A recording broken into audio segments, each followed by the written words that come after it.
King and Yates, they bridging the gap. From the US to Dubai, put pins on the map. Ball is life, and that's a fact. And a baller's life, about that exact. King and Yates, they bridging the gap. From the US to Dubai, put pins on the map. There's a time to score and a time to assist. Ain't no I in team, let the winning commence. From generation to generation, game don't stop. The new and old school got the game on lock. It's all legendary, it's all necessary. We all been all-stars before February. And after that, King and Yates, after racks. But really trying to get some wins, not just padding stats. Two basketball lovers through happenstance. Built a bond that led to greatness that advanced. Oh man, BTG Nation.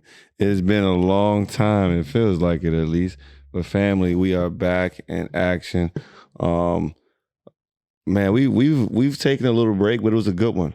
You know, this podcast and stuff is new to us. It's not like something we went to school for, to be broadcasters or anything. And so sometimes we get tired of talking. We just need to live life. And I think it's a good thing that we did that, because now, you know, a lot of things done transpired in the world. We done seen a few things we want to address, had a little break and everything. But BTG Nation, we're back. We're right here. You see the OG over here. What's up, man? Man, shut up with all that nice shit. It's 11:41 at night. And you talking about I like talking to the public. Yeah, but it's 11:41. It's almost midnight. Yeah. I mean, we've done this a few times before like that, though, even at the studio. Yeah, and every time I complain. Yeah, but, you know. You gotta pick a better time, man. I picked the time? Yeah, you can't pick my day off. So, yeah, we're going to come at night. And my day off ain't a day off. I'm working behind the computer all morning. Hey, man, that's the life of an entrepreneur. No, that's what you told me. Yeah, it's the life of a young guy. I'm old. Man, you're not old. You know, you keep saying that, and every time you say that, people look like, what is he talking about? I guess they don't know. You're aging well, brother. Called you brother. Listen, I got something funny, though. Every time we hear the intro, you know, we got to shout out Waze, because it does set the tone, set the vibe. Let us know that we right in here, right? And so I talk to Waze all the time. I told him the music episode is coming. We got to jump in on that, especially I got a special guest. And they just had a huge show at the Apollo, huge show. And then, you know, a special guest we'll have on soon as a part of that. She's around there, so you'll love that episode. But Waze sent me something and was like, yo, like I really do this thing. I said, what you talking about, bro? And so check this out, King. I want you to tell me what you think.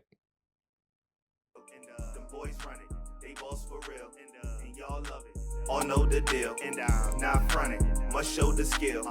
Get money, get more, get milk, and them boys running, they boss for real, and y'all love it. All know the deal, and not fronting, must show the skill. Get money, get more, get milk. That's all you gotta do. If you try and get ahead, and you try and get some bread, you just do what I said. It's that simple. Yeah. Get milk in the house. Get milk, get milk. Look, I gotta respect it, man. That's for the Get Milk web design team. You know, a company that they had to call into our guy and ask for his services. Hey, I know what Get Milk is. Yeah, you know how I am with that. You know, I love shit like that. So. Yo, that's a pin. You know what he told me? He said, yo, for this one gig, I got more than what these local rappers do for 3 or 4 shows. Right? But you know, that's a bar, that's a little thing, but that's some game. Don't give away your secret. Yeah, but that's some game though. Like if your pen is what you say, if you really artist and you know you need to eat, you know, Jamie Foxx jingles 3,000. Make that happen though. Sure. But OG, man. What has your new year been like, yo? I know you've been to the movies. You know, we haven't had a lot of time to do a lot of the extra entertaining stuff, but I finally went to the movies just the other night, right before we had the tournament, the first day of the league. Mm-hmm. I went to see Avatar at like 10:30. Mm-hmm. So, you know, I ain't get out of there till like 1 something. but I didn't know I was in there that long. Yeah, yes. Remember, the movie is incredible, man. Because I saw it too, and I remember telling you, I was like, oh, gee, it's like 2:45. You like, hell no. But I was like, listen, you aren't going to know, you aren't going to realize how long you've been sitting there. Yeah, I'm a big sci-fi guy, so I love stuff like that. And plus, I really enjoyed the first one. This one. No, what's interesting is I didn't really watch the first one the way I should have. Just bits and pieces. I told you on TNT it was always on before the basketball games, before Chuck and them come on with inside stuff. That it was always on. So I watch it, but I get distracted, come back, and it was always popping. But some things, just don't sit right if you're not in the theater, right? Oh yeah, that was my point. I was not, I got the fake surround sound at home and everything, but I was gonna see it in the theater. Yeah. You can't what was the other one? Top Gun Maverick. Yeah. I was not gonna see that anywhere but in the theater. That felt different. Yeah, it's different. Different. And so with this one, like I said, it was like a $2 billion project just to get the cinematography, the lights, the makeup, everything together. It made sense. And I saw it in 3D too. Yeah. It was crazy. And then you guys haven't had the Dubai cinema experience yet. What you say about those seats? Listen, man.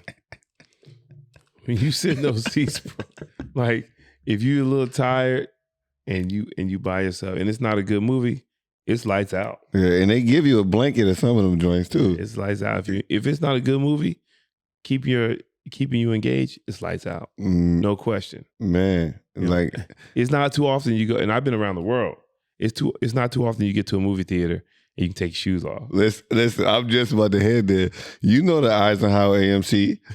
Listen, I done been in a few Potomac Yards, the Regal.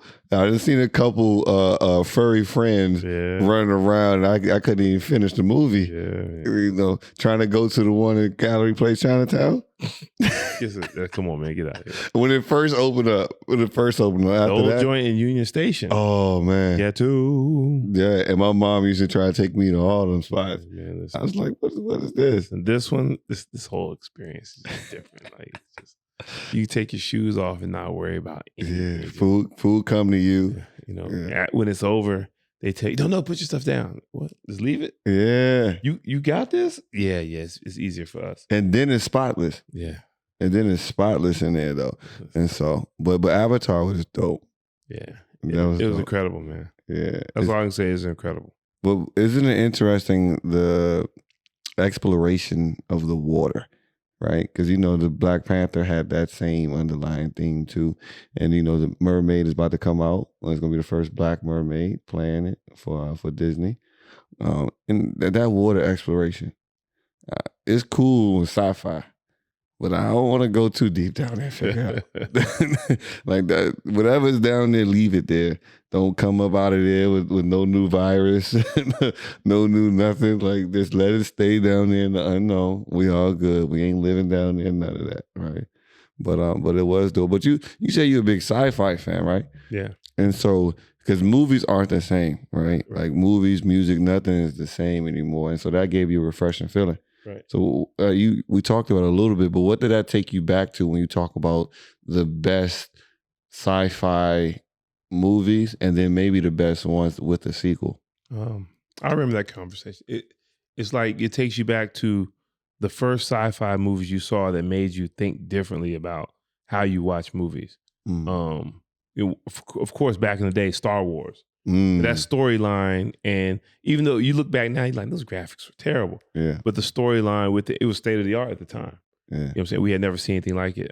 Terminator 1, Terminator 2, we had never seen anything like it. Matrix 1 and Matrix 2, we had never seen anything like it. The twins in Matrix 2, we ain't never seen nothing like that before. Yeah. Those fight scenes, we never seen anything like that. Avatar 1 and 2, like, those are just something like Aliens 1 and 2. Yeah. You can't duplicate those things. I've seen all of them except for that last one. Alien. You gotta see that 1 and 2. And the Independence Day up there, right? Just by his First only. One. Yeah. Second one was trash. Yeah. Will Smith didn't. I mean, no, he wasn't even. And then I'm saying, second one, but it was just trash. The good thing he wasn't in it. It was trash. Yeah, I remember watching. It didn't that make one. sense. Yeah. That's so dope though, how it's going. But you would think like the budgets are crazier now. So the sci-fi, it should get wicked. It should get crazy. It should, but you got to think about it's about who's directing it, not about who's starring it. Because like Black Adam had a crazy budget. Terrible. Trash. And that story is crazy. Crazy. Yeah. But you know what else is trash out here? What? The House Party remake. You know? The House what? So you didn't know? No. LeBron, under his studio, they remade House Party. Who gonna play Kid and Play? Yo, it's some internet guys. Man. It's Braun too, and Braun popped up in it. I didn't watch it yet. I'm gonna check it out. I heard some things are best left alone. Like I'm gonna give you a prime example. They should never have made How High 2. Oh, look.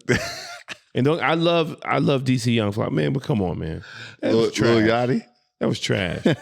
You can't replace Method Man and Redman. I thought you was gonna go to what's it called? What was the remake that just happened recently? Coming to America. I thought you was gonna go there first. I'm gonna tell you, I knew that was so bad. I didn't care. I didn't care how many stars were in there.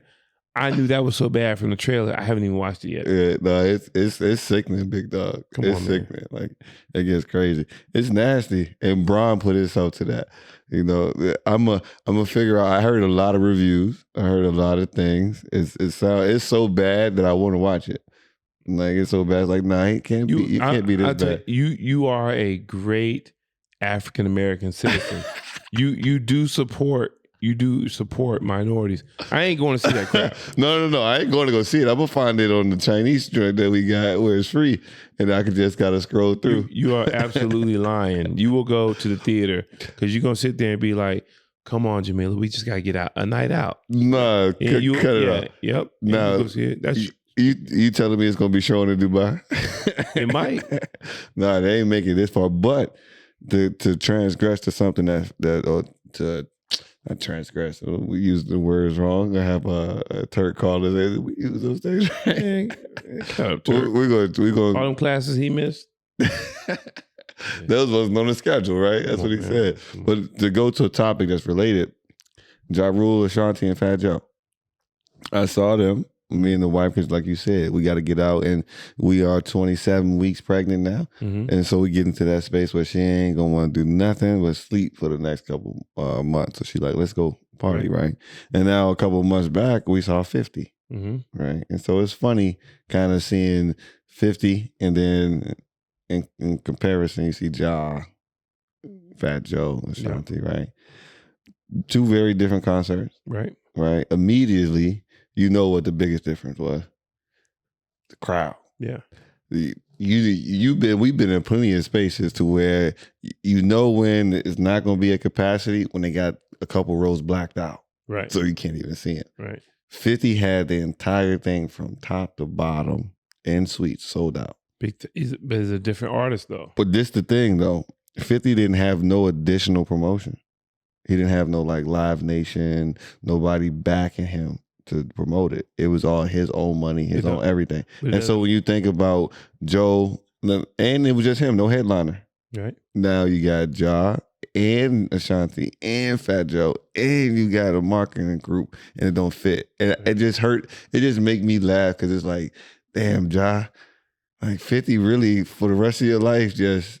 Well, first of all, 50 would be the headliner anyway, but yeah. He's just a different artist than them. He just a different beast though. Like you look at it like Ja career, like I could never look at no matter he iconic with his music for his that way, but I could never look at him the same. Like 50 really did that his man career. But Akon popped out. He's alive. Listen, dog. Akon popped out, and I swear it was an accident. But first of all, he got the craziest hair transplant I ever seen in my life, yo. What you mean? Yo, he got a full head of hair, right? Slicked down, and then the hairline started like the middle of his forehead. It won't like that in the Locked Up video with Styles P. It won't like that. Even when he was in his 20s, it looked crazy right now. See, he just went too far. So he went to get a hair transplant and told the dude, give me an 18-year-old hairline. 18-year-old that's like half Indian because it ain't even the same grain. I'm talking about that thing looking like it's slicked out, right? And then he got up there, King.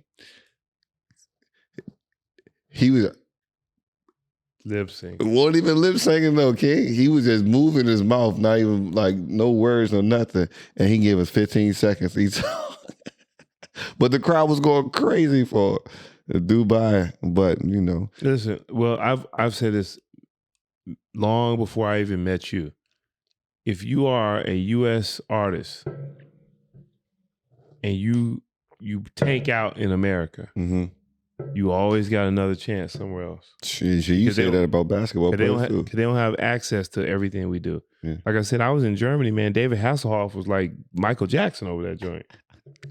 Hey, you know how many people back home don't even know David Hasselhoff has records? I damn sure don't. All right. But you know how many people don't even know who he is? They gonna hear this and be like, who? Yeah. What's crazy is though, I will say Ashanti put on a good show. Yeah. Ja did put on a good show, and you know it was a fun crowd. And then ironically enough, the Atlantis Royal, the new like expensive, crazy Atlantis 2 or whatever. Yeah, you know, they opened up. You know how they opened? With a Beyonce concert, and they paid her $88 million to come. Oh, I heard it was 24. It was 24 that go to her, but it took $88 million to get her whole team. Yeah, all the other extra stuff. Maybe $88 million dirham, so $24 million. I mean, US, whatever it was, we know it was something in the pocket. Yeah, no invite only. So it's an interesting time to be in Dubai and the UAE and in Saudi in the GCC area. Period, because they're spending a lot of money to attract Western talent, not just like music talent, but people that's gonna work and get things together. Because they say, hey, we got the money. Yeah. It's not what you thought it was. When they say you can't do this, can't do that, we get lit too. It's getting crazy, you know. But HMD, Who Mountain Dubai, I haven't even plugged that, right? You guys know what the deal is. Who Mountain Dubai, we're here, and things are moving. Coach King launched a new project months ago that's finally in action in collaboration with some other guys, other academies are looking for some change. So he's probably going to be really grumpy for the next 8-9 episodes until this league is over. Look at that face. Look at that face. You got. They don't know sometimes about the steps for one to help grow the basketball scene.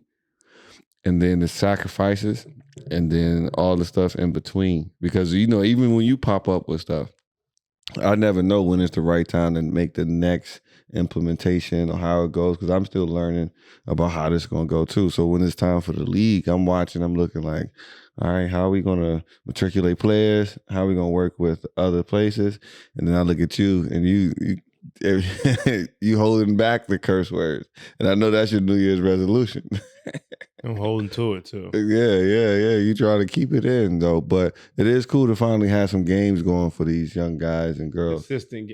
Well, we had games before. There was friendly games. We kept them coming, but we're in an official league now. So now the kids can, you know, now it means a little bit more to them because we are playing for something. Before we were playing just for personal pride, but now we're playing for, you know, a team championship. Yeah.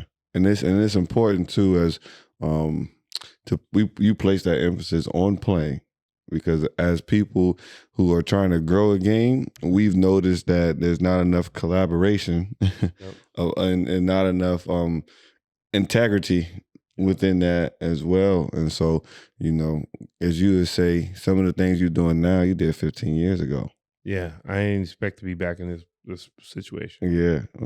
But if we weren't in Dubai, I wouldn't be doing this. Yeah, because it's a lot, but the bones are there, and you know it's still Dubai, so it doesn't get too crazy. But HMD, we are proud of you guys for sticking it through.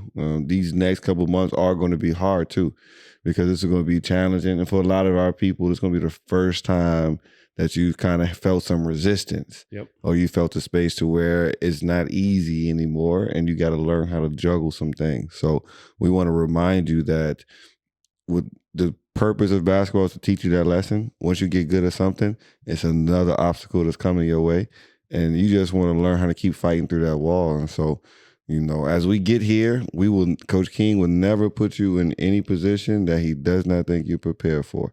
You guys have been asking for games for years, and we've been gradually getting you there.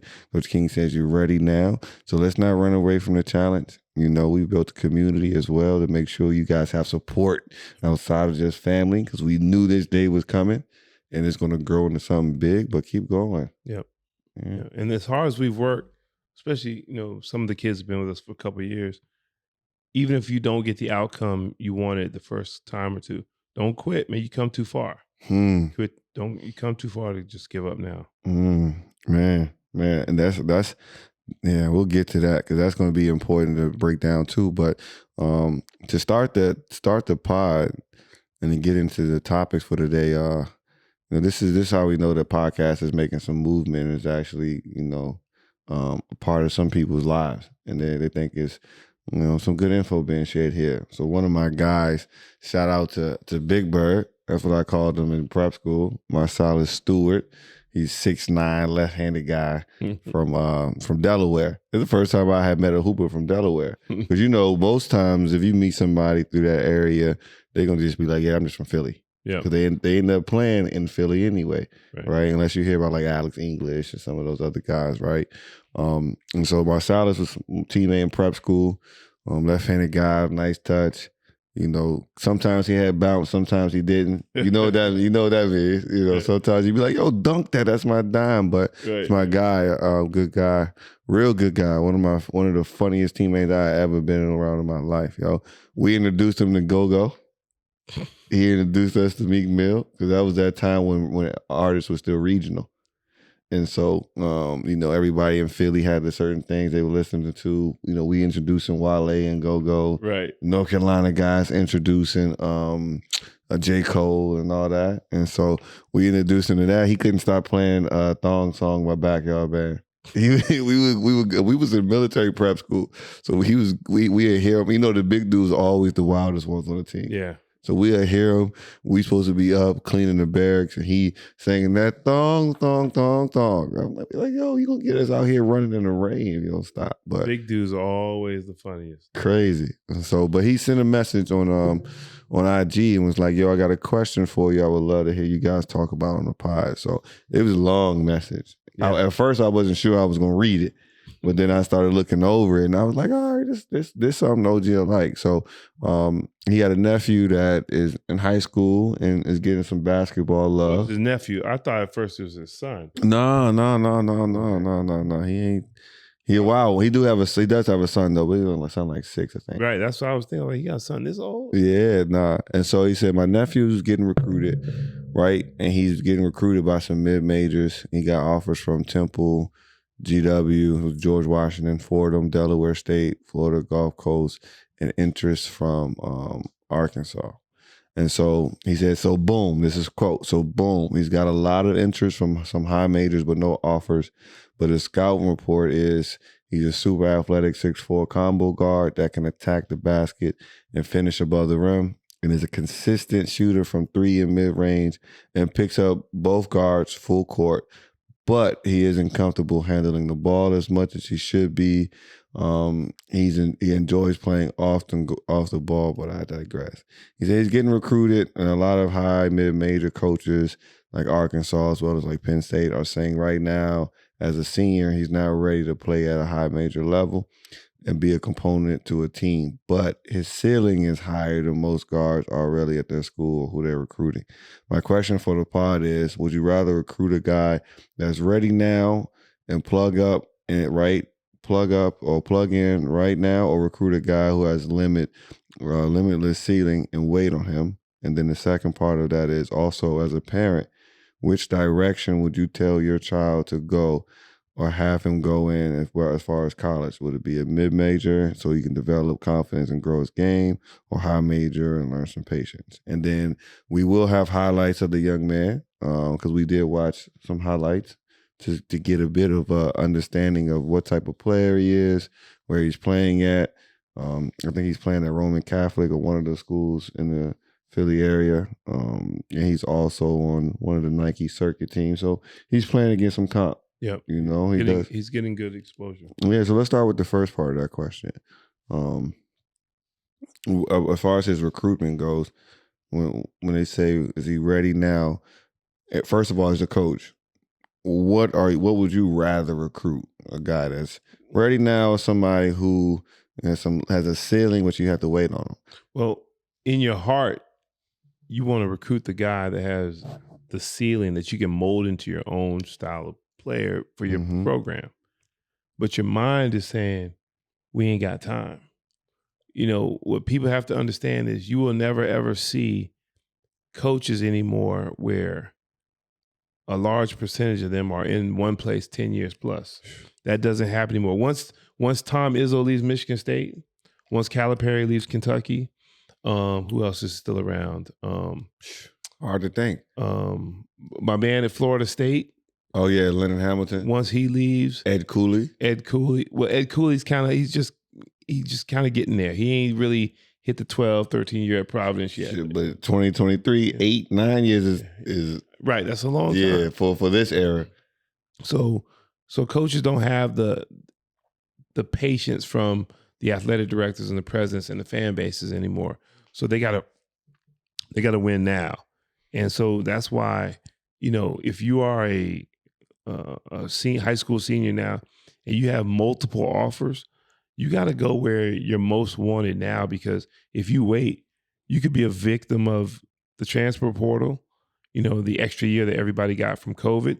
And, you know, coaches are going to get a chance. If you're 18 years old and you're a high school stud, that's not the same as being a major role player at a Division I school, you know, and you're 22. It's not the same. Man, whenever I have this conversation or I listen to it, I think about the same thing Uncle Ro has always told me.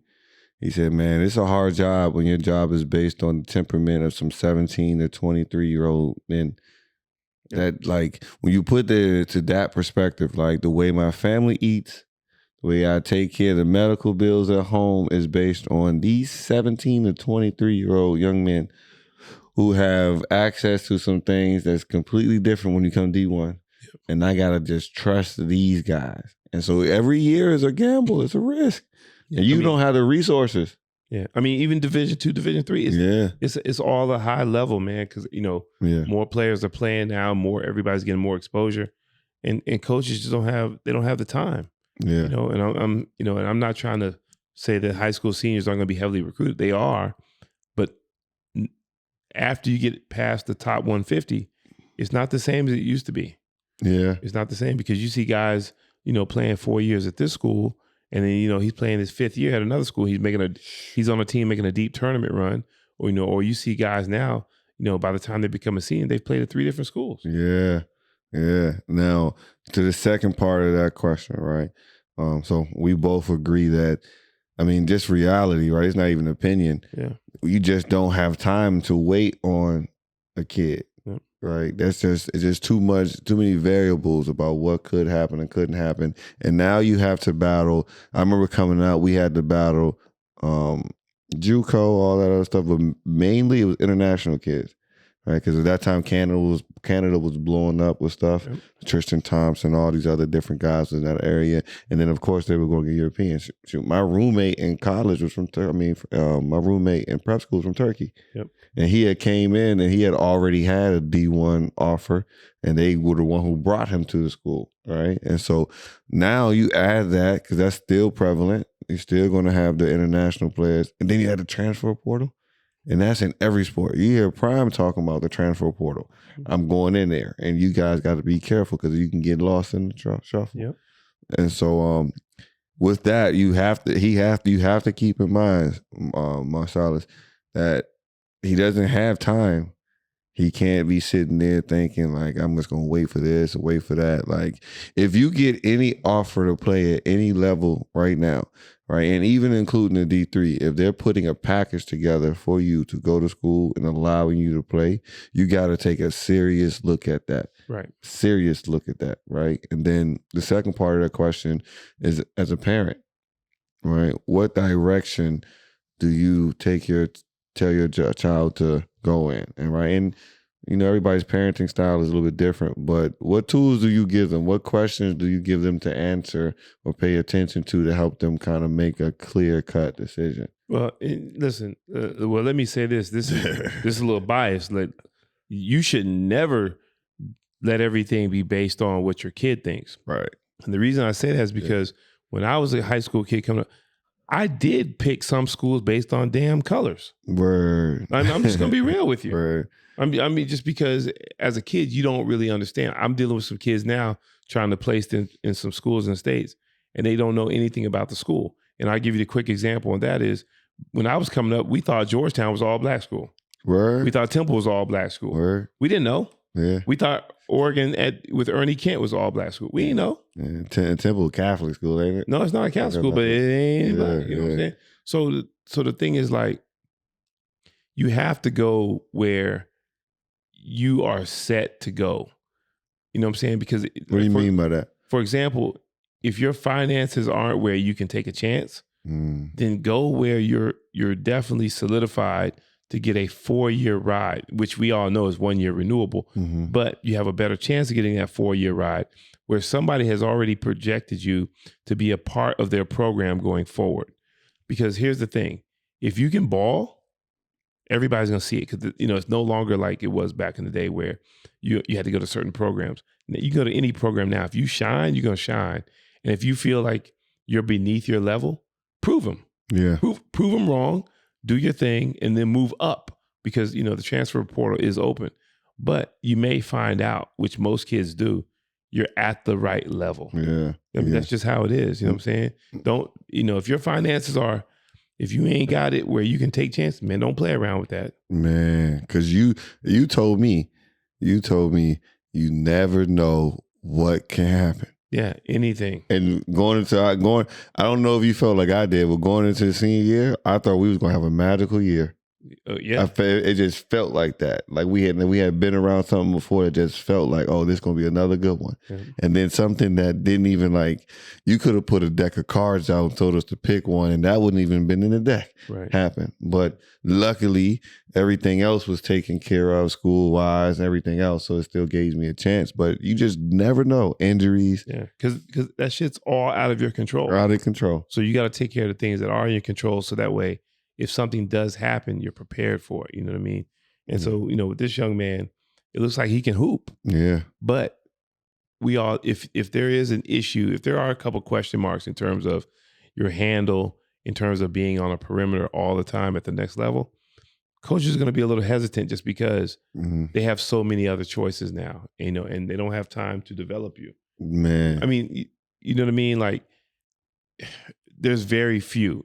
There's probably 10% of college coaches that have time to develop you and let you get your game right. Now, and here's the big risk that a coach will have. He or she may say, you know what, I'm gonna get this kid. We're gonna develop him, blah blah blah, to fit into our system. You can up and leave the next year.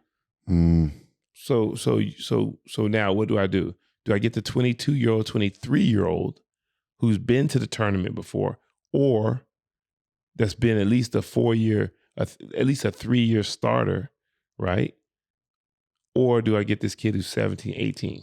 And we just talking about basketball. We didn't get into school. Right. We didn't get into the period where you have to adjust. And that's going to affect how you play, practice, and everything else, because it's completely different. Yeah. Well, everything's different. Yeah. How you approach your time management in terms of basketball and academics, how you transition to the social life, because we all know you can be a stud in high school and you have a crazy high school career in terms of your social life, but your social life in college is going to be times 3. You know what I'm saying? There's so many more dangers out there. And then we talk about the physicality. You ain't going to be coming into college like LeBron. That ain't happening. And it's going to be a whole new learning curve for you most times, because you're going to be running defensive schemes and concepts that you haven't discussed before. So and everybody's good. Yeah. You ain't the big fish. You know what I'm saying? So so you got to get in where you fit in, man, and make the most of it. Just because the landscape of college basketball right now is crazy. Man, crazy. It's gonna stay that way too. When major Division I programs, Division II programs, Division III programs are hiring people only to monitor the transfer portal, it's crazy. Yeah. And that's not including NIL. Yeah. Yeah, that's the next piece. And then there's more competition for coaches because you have like the overtime league. You have players going straight to the G League. Yeah. You have people trying to put leagues together all over the place so that they don't have to go to college because money is there. Yep. But for the young buck directly, right, we can talk about your game, right? From the little bit that we've seen, because we know a lot of people are also doing breakdown things. From the little bit that we've seen, 5 minute of the clips and things, you got some bones. Mm-hmm. You got some things out there that you got some tools that you can work with. The one thing that I'll say is there are two things that I saw you do well that will translate immediately. And wherever you go, make sure that's your focus as soon as you get on campus. And that's defense and rebounding.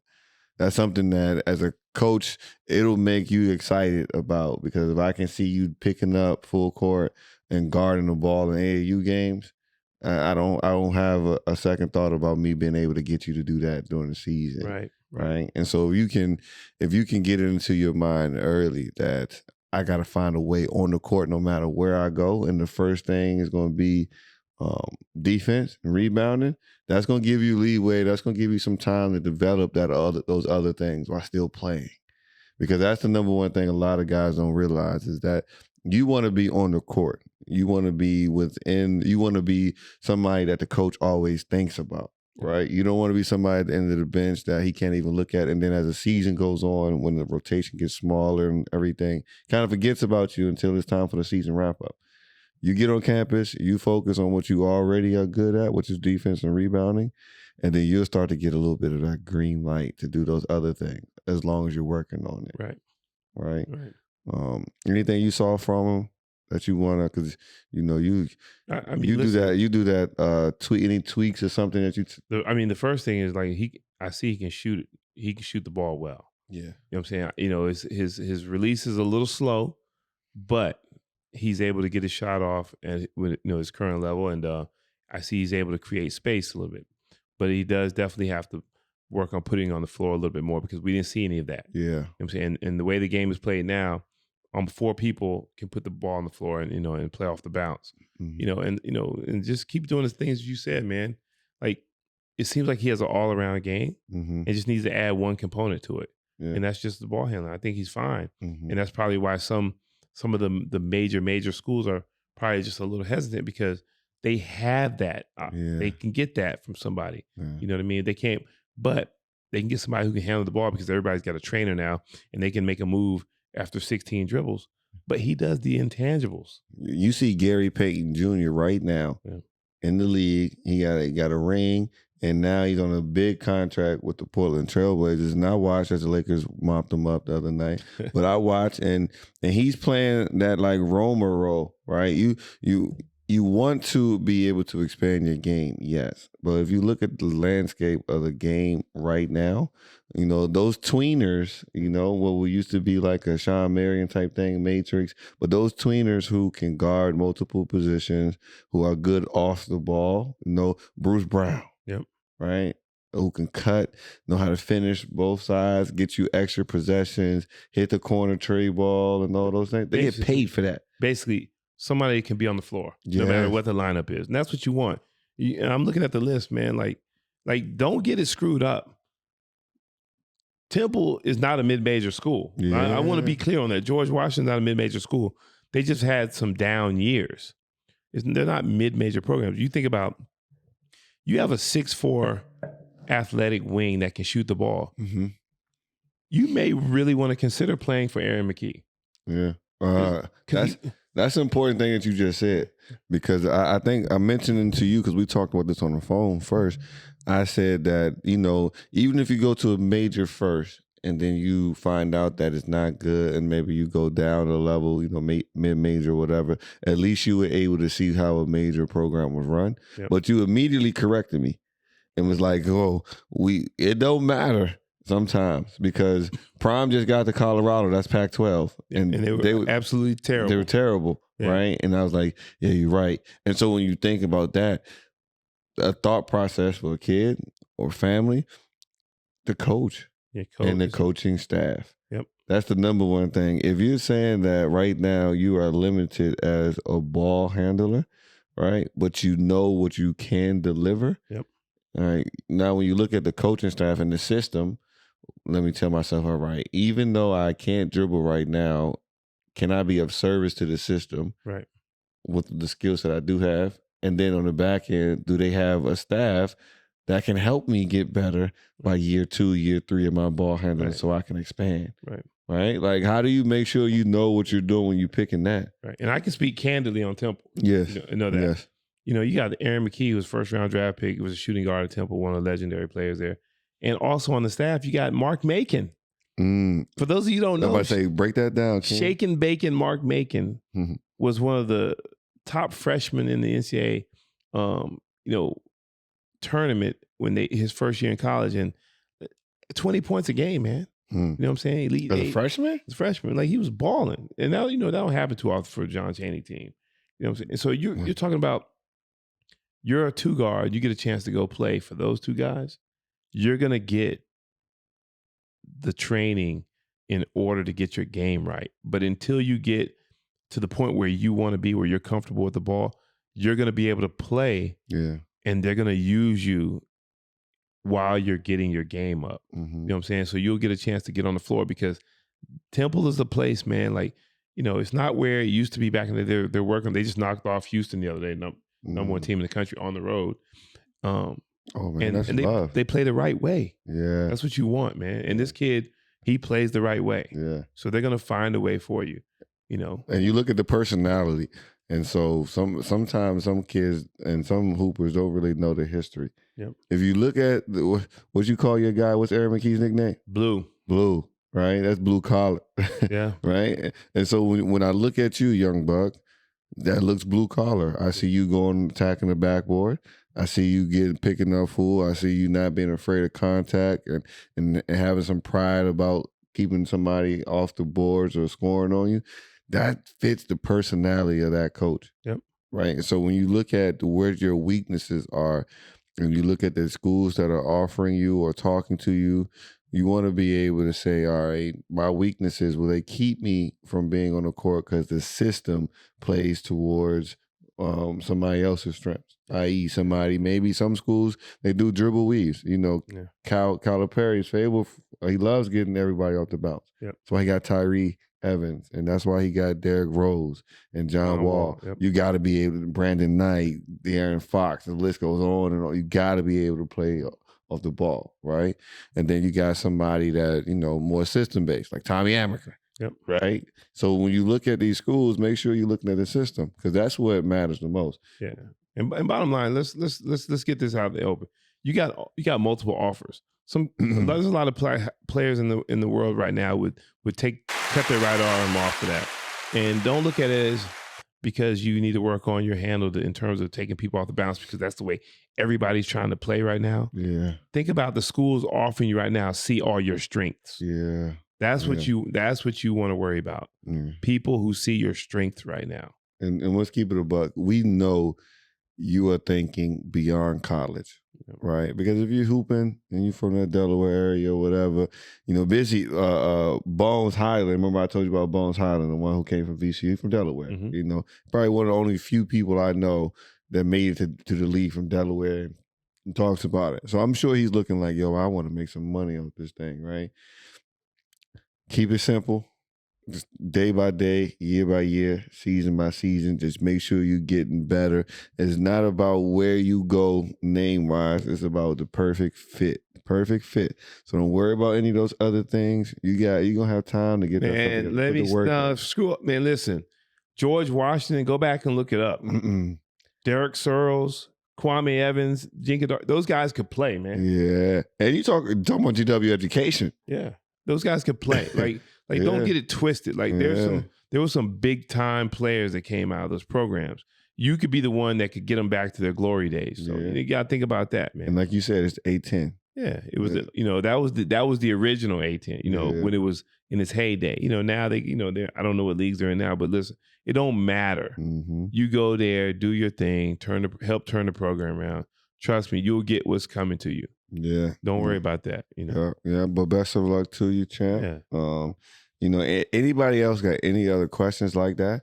please bring them through, because that is something that we'll love to advise on if we can. You know, OG got a Rolodex of people we can call to get more insight on that could really, really change you guys' path and way of thinking and just help out, because that's what we want to do. But when we talk about college basketball, we often talk about those, what we call like the golden era, right? That 90s era of coaches that changed lives, changed programs. And like you said, you didn't know Georgetown was a PWI until probably, I mean, most of us didn't. No, you know what I'm saying? Like Georgetown, you watching Above the Rim and Pee Wee Kirkland and them, they talking about going to Georgetown, right? Like you got the Georgetown bomber, everything. Like Ahoya just was a part of it, right? Yep.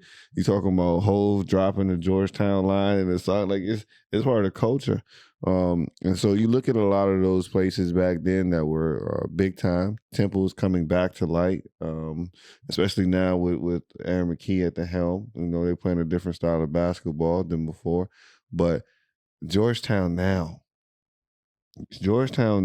is, right now it's sad to see. Even my mom is hitting me. She's like, yo, like I thought Big Pat was going to have the situation rocking. Like Georgetown has lost, like last time I checked, it was 28 straight, like 28 consecutive. It's back to back, no win in between. Big East games. Georgetown, you know, countless number of kids transfer. The stories go on and on and on. It was crazy is before coming to Dubai, I was actually at a practice with Georgetown. Mm-hmm.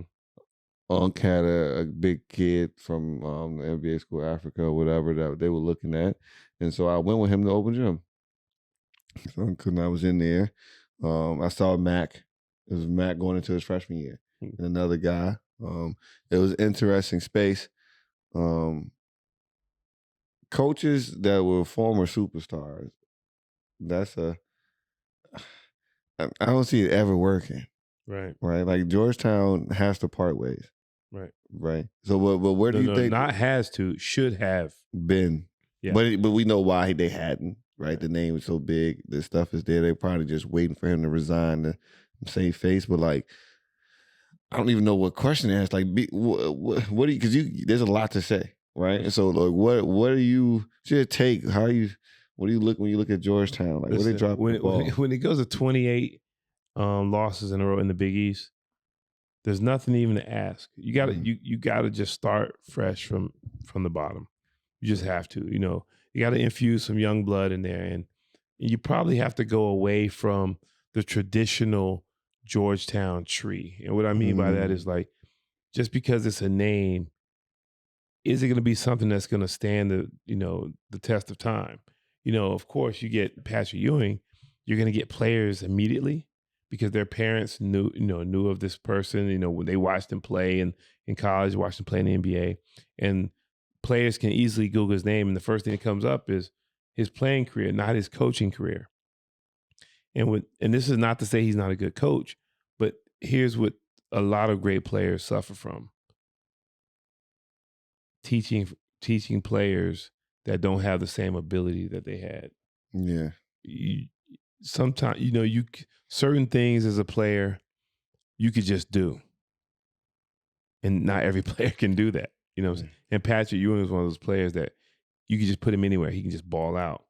Everybody can't do that. And so can Patrick Ewing teach Julian King, who's not as talented and gifted as him, to get the same results? May not, because he's going to end up getting frustrated. We look at some of the other former greats who were coaches. Magic Johnson tried it for a quick minute. Said, "Yo, I'm going to kill somebody in practice." You know what I'm saying? Right. Larry Bird had a short little run in Indiana, and then eventually had to say, let me go upstairs. You know, McHale on the women's side, he had to say, you know what? That's a little different than the men. You know what I mean? But what former great player has become a great coach for a long period of time? Bill Russell. Only one. Only one. Player coach, though.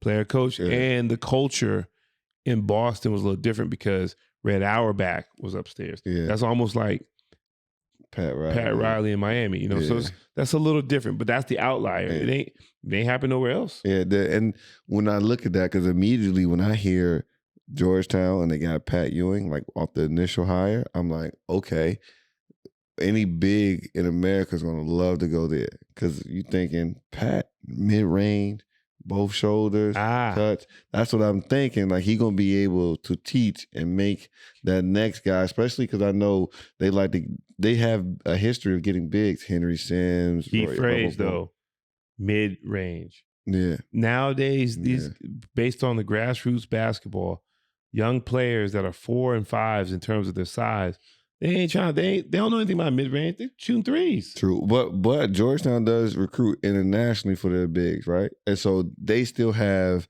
some back to the basket principles. But even then, right, without the mid-range, you would immediately think that any big that goes to Georgetown, they would at least be well-rounded as far as the rebounder, blocking shots. Are you listening to anything I just said?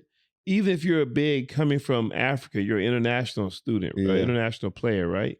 You still have to go up through the grassroots at some point through the States, whether it's through a coaching environment or a handler. And what is being taught now? 4 out, 5 out. True. Even Joel Embiid. When is Joel Embiid the MVP? When he's on the block. When he's on the block. Yeah. And then, once he starts on the block, he sets the tone for the Sixers and dominates the floor. Yeah. And then as he starts to get cooking, then he can go out a little bit. Yeah. But when Joel Embiid starts to settle, he's not the MVP. But that's what I'm saying. So when you go to, because college is about systems, right? And so every university, every coaching style has a different system, a different style of play.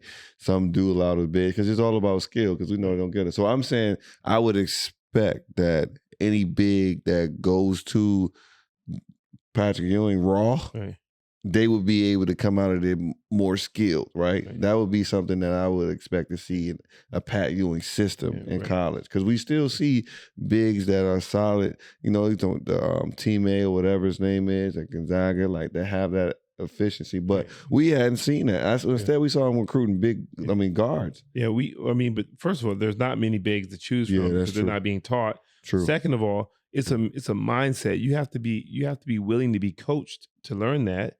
And 3, you think about it. Name 5 schools right now in the U.S.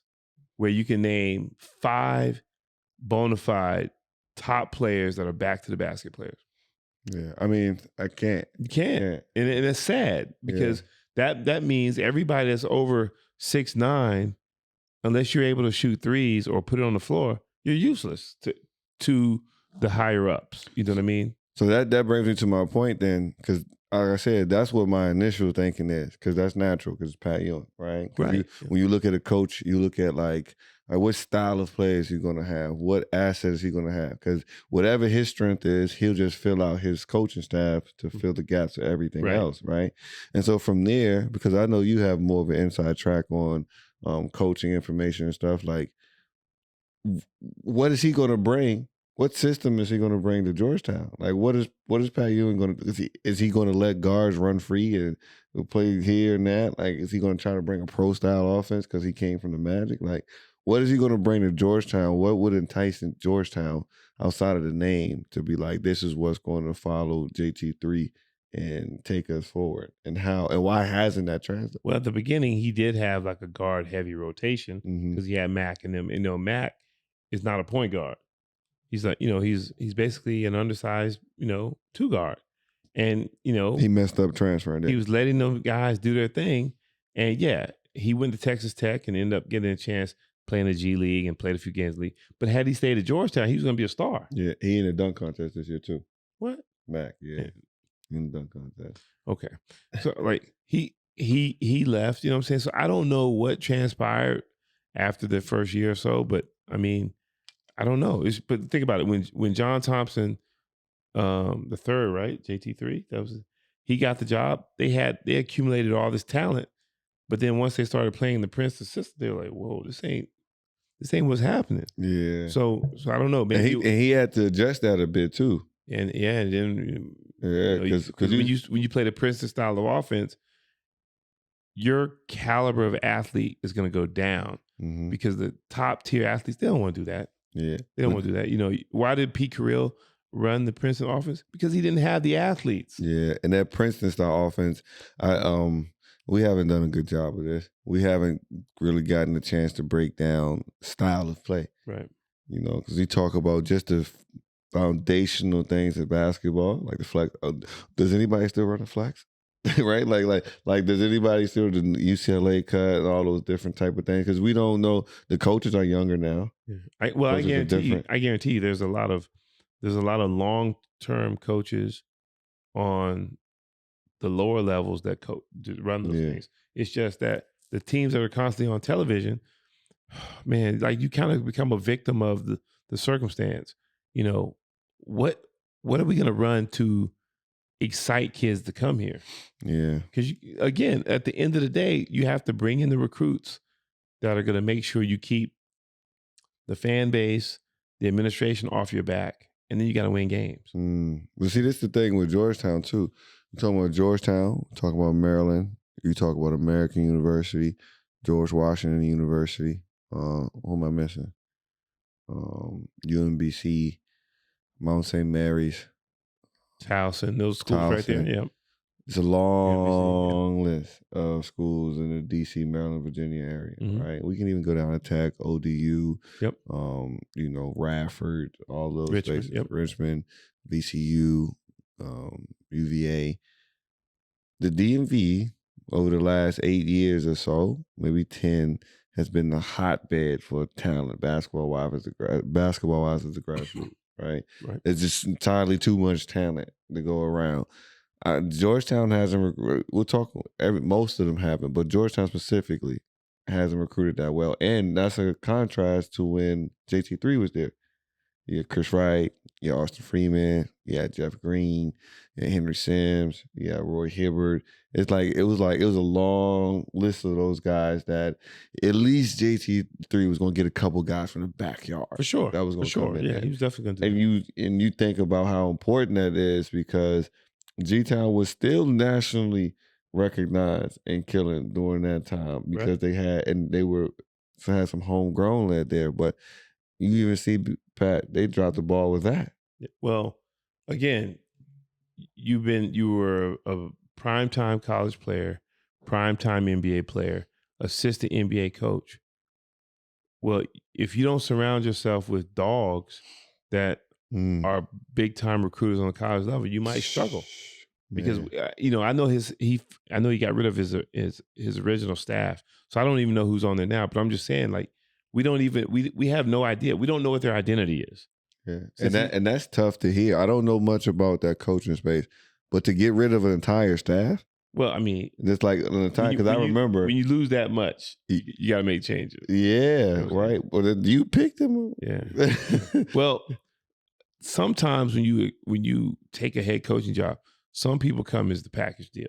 Some people have to stay. You know what I mean? But but we don't know. But the thing is, like, when you watch Georgetown play when Pat first got there, what was their identity? You know what I'm saying? You would think, like, with Big John, their identity at first was the bigs, right? Yeah. And then he started to what? Bigger wings and guards. He started to change with the times. Yeah. Marcus. AI. Yeah. You know, Vic. You know what I'm saying? Things started to change. So you just don't know. You know, his bigs went from being the focal point of the offense to being role players, you know, like Junkyard Dog and those guys. You know what I'm saying? So I don't know. But the thing is, it's going to be interesting to see who they replace him with, because personally, I think they need to go away from being traditionally safe. And, you know, Craig Ashford, everybody had a part in Georgetown's basketball at some point early on. Now it's time to get some new blood in there, and somebody that's, you know, that knows the area, is a killer recruiter and a good tactician, and knows how to relate to the youth. And so it's funny that you said that. All right. I'm looking for this. I saw a tweet about maybe a month and a half ago, talking about who should get that job. Let me see if I can find it. I probably won't be able to find it right now, but it talked about Mike Jones. Yep. And those of you that don't know, Mike Jones was at DeMaster Catholic High School. It was like 10 years, 15 years. It was quite some time. Yeah. Quite some time. He took over the helm after the great Wooten. There was the next coach and sustained dominance at that school, right? Countless pros, countless titles, and the best Catholic league in America, right? WCAC. And he's been at, Virginia Tech, is it? Virginia Tech. Virginia Tech last year and a half as an assistant after being in high school for 10, 12 years, over a decade. And we can never, if it's hard to put into words the resume that guy has just in the area because of the countless pros, the math is prestige in the story there. And, naturally, the people are saying Mike Jones should be the one to replace him, because they're assuming he will recruit the area well. That's somebody that everybody has a familiarity with. He's part of Team USA basketball, countless players there, and now he has 1 or 2 years under his belt in college basketball. And while, like I said, I think that's an obvious choice, nice choice. It makes sense on just sounding it out loud because the name recognition, but high school, college is different. Last Chance U, right? Yep. Assistant coach. We talked about he was a big-time high school coach. Yep. Big-time high school coach. But he didn't understand how hard it was for a high school coach to go to college and get a job. Yeah. Which is why he ended up at ELAC. Yep. Right? And he won states. He was killing. And he had a background as a player that was dope. And so you have to learn that there's a different skill set, a different business when it comes to coaching and running the program. Right? What do you think about who should take that next job? Or at least be considered for it. You do what you want. I won't say Mike Jones is a bad option. Obviously, that's a name for a read. Well, what's needed? Needed? Well, when you say Mike Jones, if you're going to go somebody that's basically been on the high school level, and you bring his name up, that's what I call a safe pick. Because if something goes awry, you can say, well, I mean, it just sounded good at the time, because he is a local guy. But, when I said at the beginning, like somebody that is just a go-getter, where you put them in any situation, they're going to come out on top, I'm going Ivan Thomas. And the reason I say that, for those who may not know, Ivan Thomas, started his head coaching career at Edison High School in, Alexandria, Virginia. Then he went to T.C. Williams, the school from the, remember the Titans movie? It's called Alexandria. Yeah, Alexandria City now. But unlike DeMatha, that wasn't a place where you go and recruit players and get the players that fit your style of play. This is a public high school where, not saying that there wasn't talent, but you didn't recruit your guys. You coached what was in the building, and you made them better. And he took T.C. Williams at the time, who hadn't won anything in 20, 30 years, and turned them around overnight and became the number one school in the DMV. The number one ranked school in the DMV was a public school. And that was under Ivan Thomas in a 3-year span. And when they were number one, that was his second year. So that's saying a lot about him. And, he's a guy that went down to the 757, where we all know that's a hotbed for talent. Actually, the college coaches call that high school, that public high school league, the ACC of high school basketball. So that tells you something right there. And he took another school, Kecoughtan High School, and took them to the top. And then, he's been 8 years as an assistant at Providence. And is Providence a big-time program? Yes, it is, because Ed Cooley does a hell of a job there. He has a great staff. But is Providence known for getting the top players out of high school every year? No. They make do with what they got and make them better and make them competitive. And so that's my pick, Ivan Thomas, because you want to talk about, everybody talks about Mike Jones in terms of what he did on the high school level. That's at DeMatha. And I'm not saying he didn't do a good job because I like him a lot.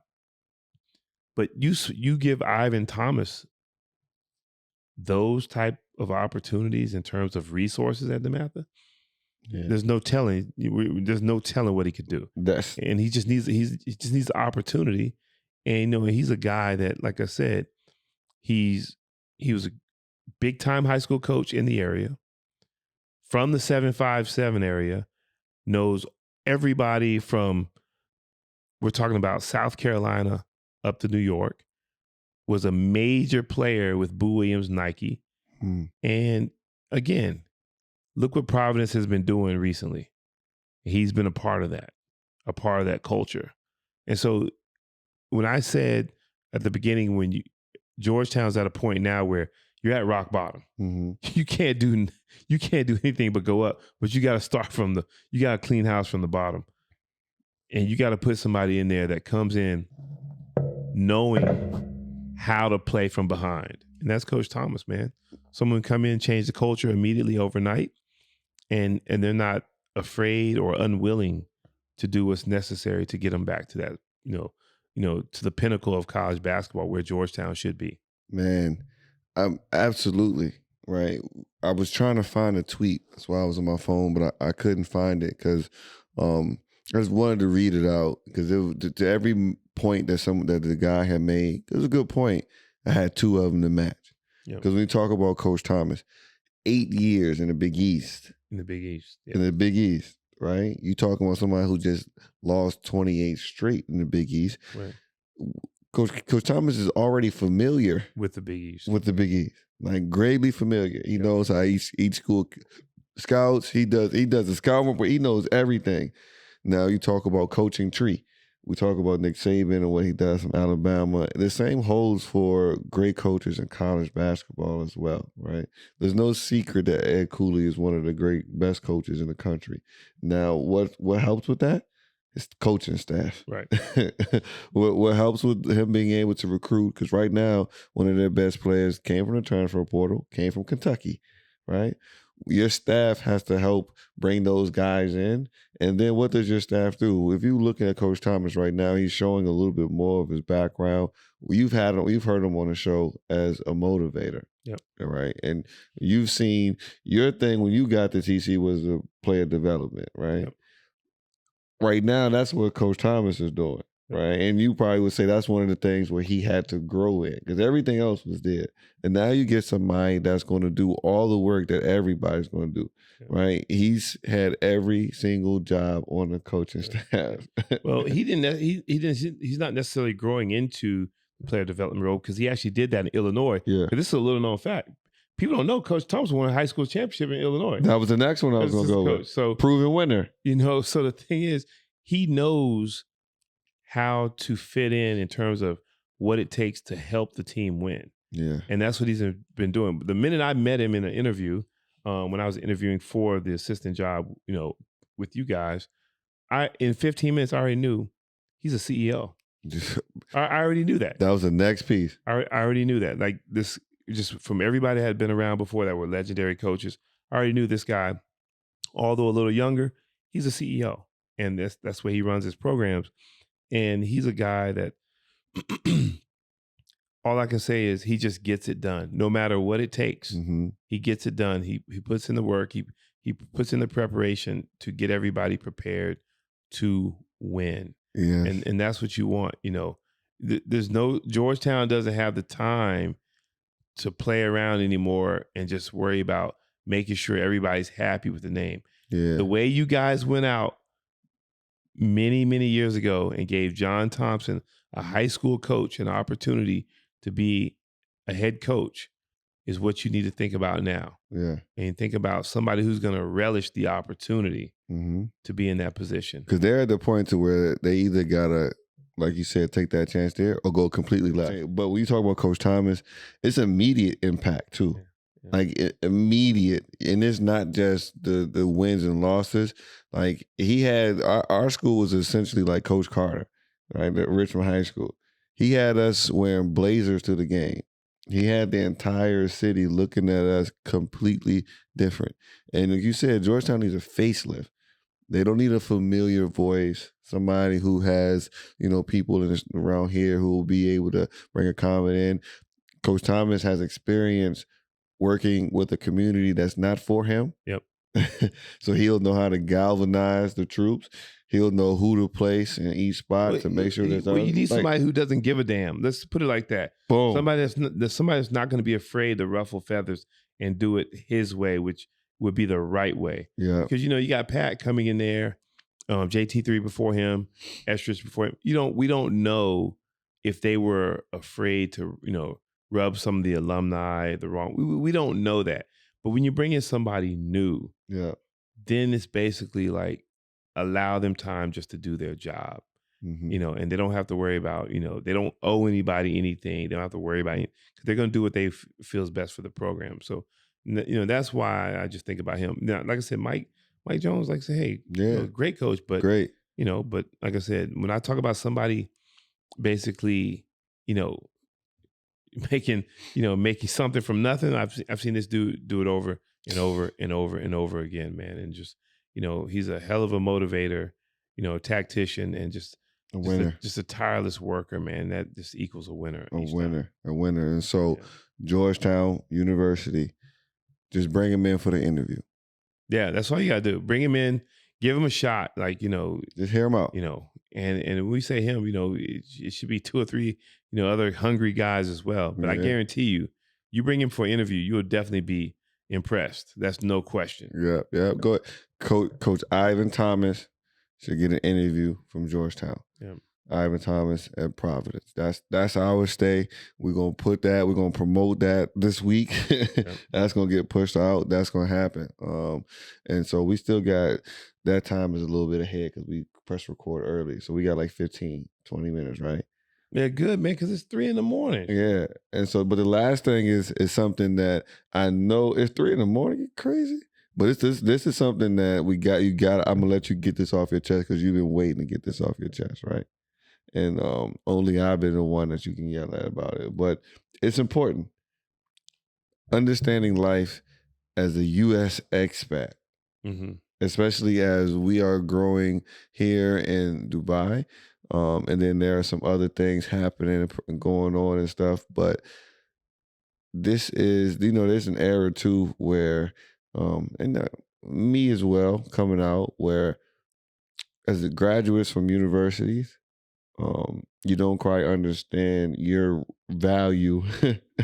It's like being a recruit all over again. Yeah. You don't really understand your value to the working world, right? And then in the other spaces, as you start to grow, if you don't have the right guidance, you don't understand financially what a good situation is, right? And now when you add that into the international aspect of things, sometimes when you offer people a job or they have an opportunity to do certain things, they don't understand what to keep in mind when somebody is offering you something, right? And so, like, specifically, right, if you're getting offered a job to coach basketball, right? Let's stay in our lane. Let's say you're getting offered a job to coach basketball, train basketball outside of the U.S. because you're an American player, you have a different experience, so you got some value.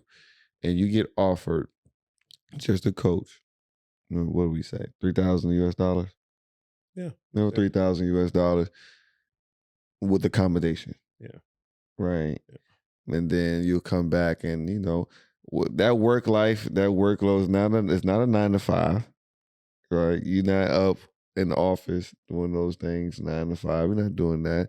And you got accommodations paid for. And now, some people look at that number and they be like, nah, that's not enough.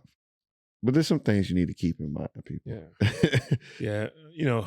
When you look at the number on paper, you're like, dang, that's not enough. But you come from, metropolitan areas in the US and you're so used to seeing people make 200, 300,000 plus or whatever. Even some of the lower jobs where people are coming out and they have really good professions, they're making 90,000, 110,000, whatever. People are looking at those numbers and saying, that's what I want to make, right? But they're not realizing that when you get a chance to go internationally, when you get your accommodations paid for, that means your apartment paid for. Nothing comes out of your pocket. pocket. Utilities paid for. That's your cable, your gas, all that stuff. AC paid for. You get your transportation paid for. You ain't got to worry about car insurance. You got to worry about car payment each month, car maintenance, none of that. That's paid for. You get your travel arrangements, a round trip ticket. And oftentimes you'll get a bonus ticket for the holidays during Christmas time, right? And then you get your medical pay, which we all know that's huge because there's a lot of Americans who make six figures in the U.S. that don't have adequate health insurance. That's just bottom line, right? You get all of that paid for, and then you get a tax-free salary each month. Of course, you got to stay under a certain threshold, and that threshold is like well over six figures.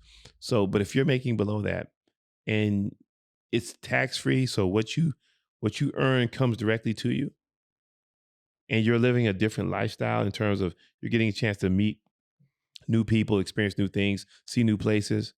And most important, your quality of life is better in terms of now you're only obligated to physically work 3 to 4 hours each weekday.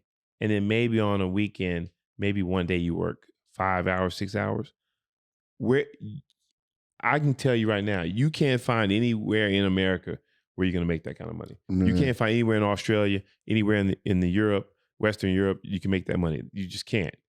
But when you got young people who are coming straight out of college and you've worked so hard to get your degree, sometimes you're a little, your mindset is a little cloudy in terms of what you should be making right away. Mm-hmm. But that's not the reality of it, and you got to take it and say, let me take advantage of this opportunity. And while I'm doing this, I'm doing the best that I can to improve my situation and my quality of life. Man, we talked about, because when you told me I would come, I sat and talked to the family and everything. And I was like, the first thing I said was, I get how much and I don't have to pay rent? Because immediately when it's basketball over, you just got to be an adult. The expenses just start hitting. And so you talking about how many people bring home $3,000? Like bring home. Because we talking about taxes and Social Security and everything. That federal, state, Social Security. Listen, man, there's 8 things that hit your.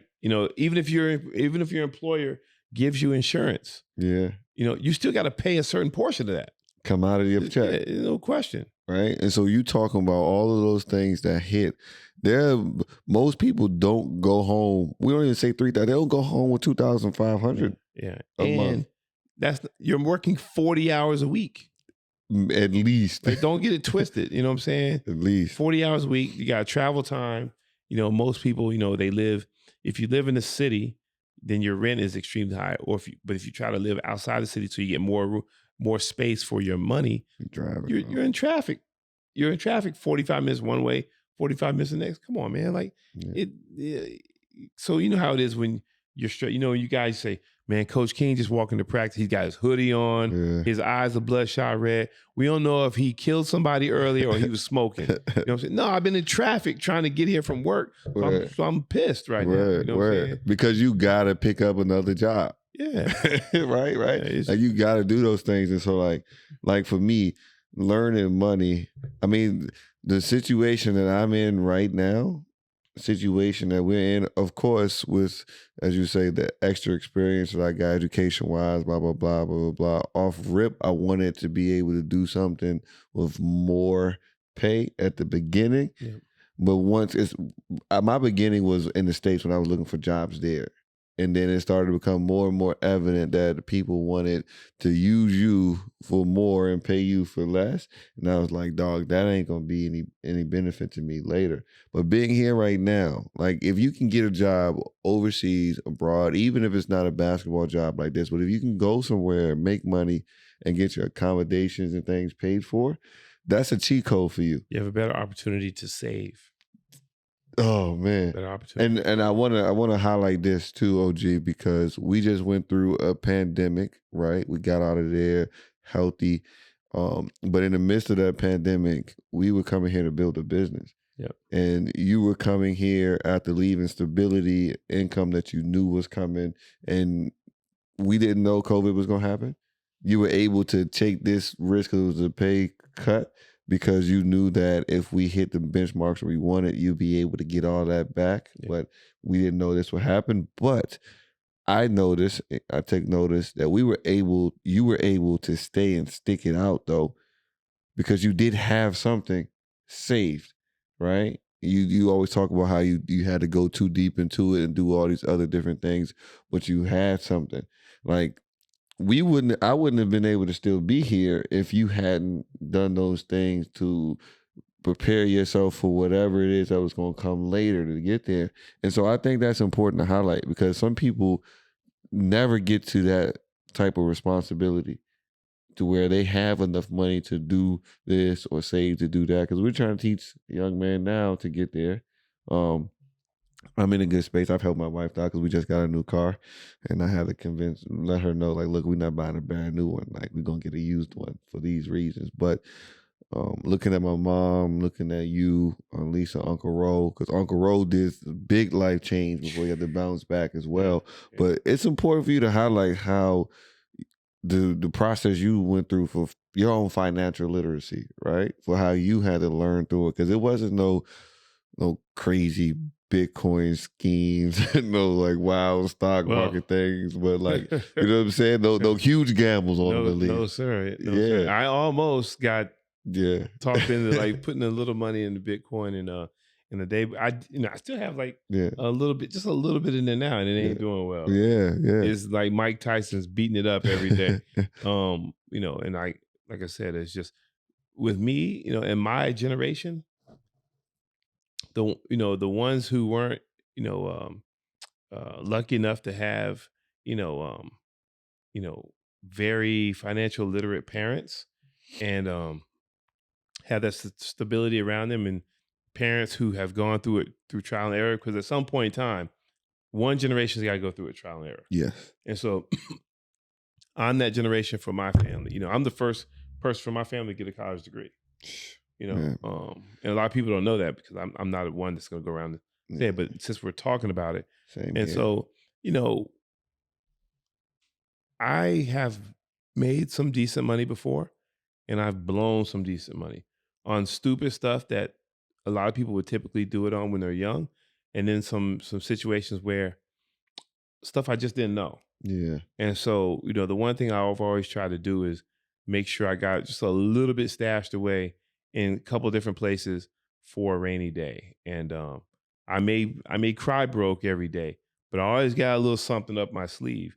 And that's what you have to do. And then, like in this situation, I knew that in order to be able to not convince you, but I needed to make sure, and more so to your mom, that you would be okay. Yeah. And so I wouldn't dare ask you to come over here if I knew I couldn't. Yeah. I couldn't soften the blow a little bit. I couldn't get your back if something happened. That's why I told you, when you basically altered your entire plan that you had after grad school, and I said, hey, don't worry about that. If this goes awry, I got you on that. You know what I'm saying? And so, it's just trial and error, man. And being able to be around somebody who's done it before and screwed it up. And that's me, and so, with you and this company, you see, I'm watching every dollar that we make, every dollar that we spend, because ultimately it will be ours at the end of the day. Mm-hmm. And so I want to make sure that everybody, even Young Buck, even though I don't like him really, bread eater, everybody that's associated with us has got to do well. Yeah. In order for us to keep going. And so sometimes I may have to take a personal hit myself, but if I'm the captain, you got to do that sometimes in a leadership role. And so, there's no secret sauce to it, man. But because we're creatures of habit, right? Yeah. As basketball players, like we wake up this and that. So did you ever have to like put yourself in a space and be like, yo, I'm gonna do this? Because right now, my number one goal for the year is to reduce my expenses as much as possible. I know eventually our our pay is going to come up and all those things, but I give myself enough space if I reduce bad debt, right? Credit card debt, almost out of it. But I have a savings plan. So once you learn from those mistakes that you had, did you have a mind like, all right, how some people say I'm gonna put 20% here, 10% here, boom, boom, boom, boom. That's how I'm gonna go. Yeah, well, I was doing that at first anyway. Yeah. Excuse me, because that's just common sense. Yeah. The problem is the common sense ain't so common. Yeah. Well, the problem is arrogance. And arrogance is what kills us all. Okay, I've been putting this here, been putting that there, that's my plan. But then something comes up, you're like, I can do it because I'm always gonna make this. Yeah. That's where the arrogance comes through. And then when something happens where it halts the money that you're always making, then you're like, shit, how am I gonna replenish that? How am I gonna replenish that? How am I gonna replenish that? And so that's when you have to get to a point where the money that you got coming in, this is the most important part. The money that you have coming in, all right, you got to make sure you only spend a small percentage of that. Yeah. More money coming in than you have going out. Yeah. And that's the true reason. When people say all this stuff like, well, you got to do this, you got to do that. The bottom line is when people talk about investing, 40, 50% of their money, whatever, those are people that make X amount of dollars.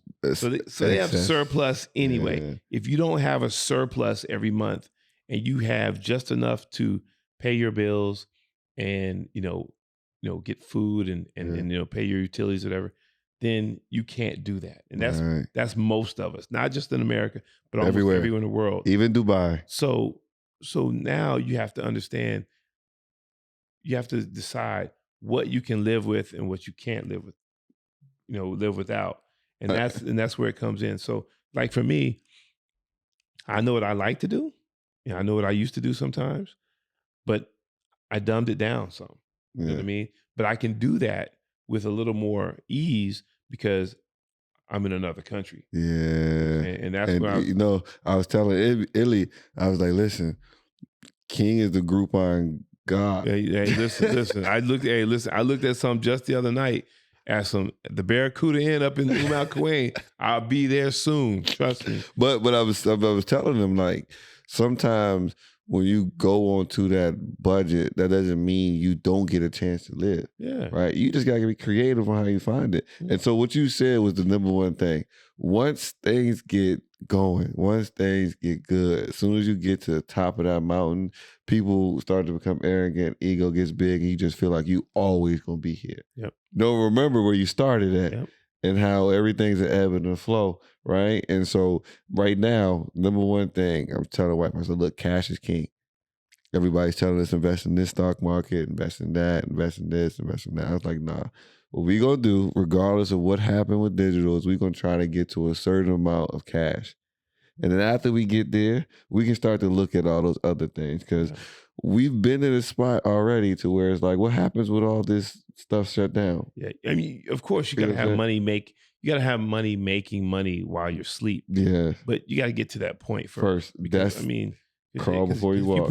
If you put money in something right now and you get into a hard, if you know you could potentially get into a hard rut within a 12-month period, don't put that money in that yet. Because, you need it. Because even when you have to pull it out, they're gonna tax you on that. Man, I need it. So and then as far as expats, right? Those guys, young guys that are coming across, if you think about being somewhere long term, or even if it's just 5 years, there is no retirement plan for you. Right.